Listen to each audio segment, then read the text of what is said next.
Michael Crichton, you have the next statement.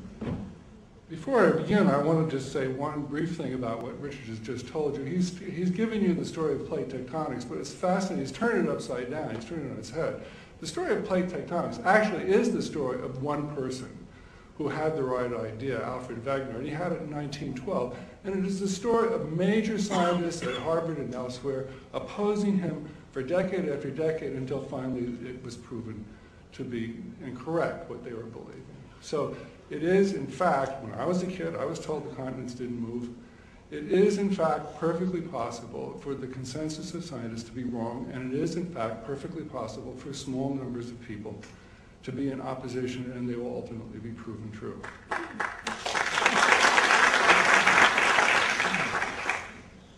I want to address the issue of crisis in a somewhat different way.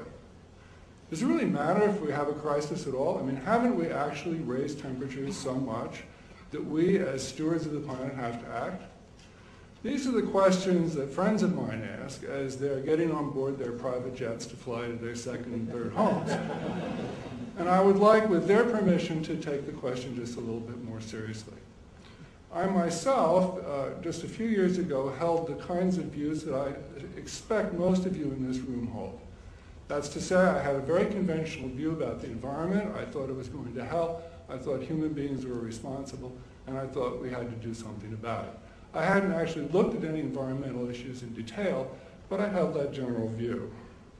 And so in 2000, when I read an article that suggested that the evidence for global warming might not be quite as firm as people said, I immediately dismissed it.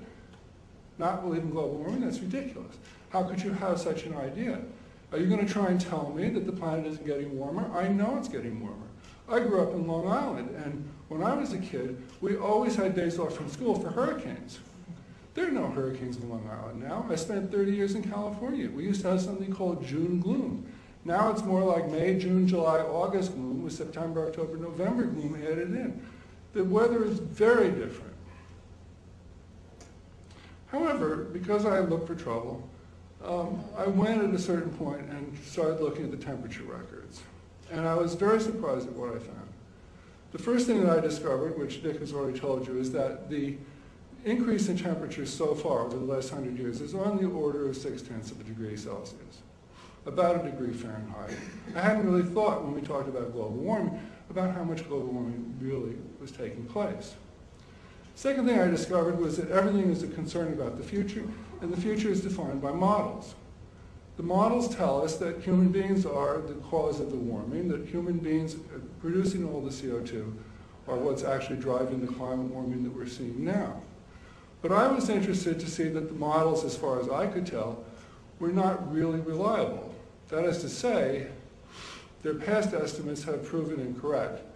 In 1988, when James Hansen talked to the Congress and said that global warming had finally arrived, the New York Times published a model result that suggested that in the next 100 years, there would be 12 degrees Celsius increase. A few years later, the increase was estimated to be 6 degrees, then 4 degrees. The most recent UN estimate is 3 degrees. Will it continue to go down? I expect so. Now this left me in a kind of a funny position, but let me first be clear about exactly what I'm saying. Is the globe warming? Yes. Is the greenhouse effect real? Yes. Is carbon dioxide a greenhouse gas and being increased by man? Yes. Would we expect this warming to have an effect? Yes. Do human beings in general affect the climate? Yes. But none of that answers the core question of whether or not carbon dioxide is the contemporary driver for the warming we're seeing. And as far as I could tell, scientists had postulated that, but they hadn't demonstrated it. So I'm kind of stranded here. I've got half a degree of warming, models that I don't think are reliable. And how am I going to think about the future? I reasoned in this way. If we're going to have 1 degree increase, maybe if climate doesn't change and if there's no change in technology, but of course, if you don't imagine there'll be a change in technology in the next 100 years, you're a very unusual person.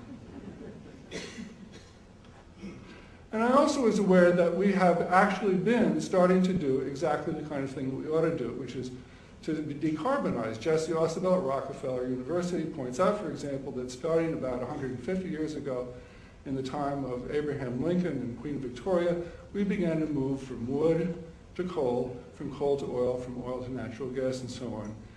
Decreasing our carbon, increasing our hydrogen makes perfect sense, makes environmental sense, makes political sense, makes geopolitical sense, and we'll continue to do it without any legislation, without anything forcing us to do it, as nothing forces us to get off horses. Well, if this is the situation, I suddenly think about my friends, getting on their private jets, and I think, well, maybe they have the right idea. Maybe all that we have to do is mouth a few platitudes, show a good, expression of concern on our faces, buy a Prius, drive it around for a while, give it to the maid, attend a few fundraisers, and you're done. Because actually, all anybody really wants to do is talk about it. They don't actually do anything.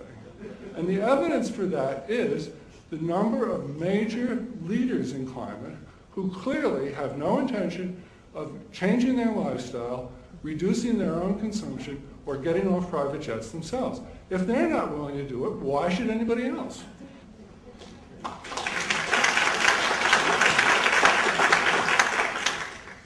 Is talking enough? I mean, is the talking cure of the environment? Didn't work in psychology, won't work in the environment either. Is that enough to do? I don't think so. I think it's totally inadequate. Every day, 30,000 people on this planet die of the diseases of poverty.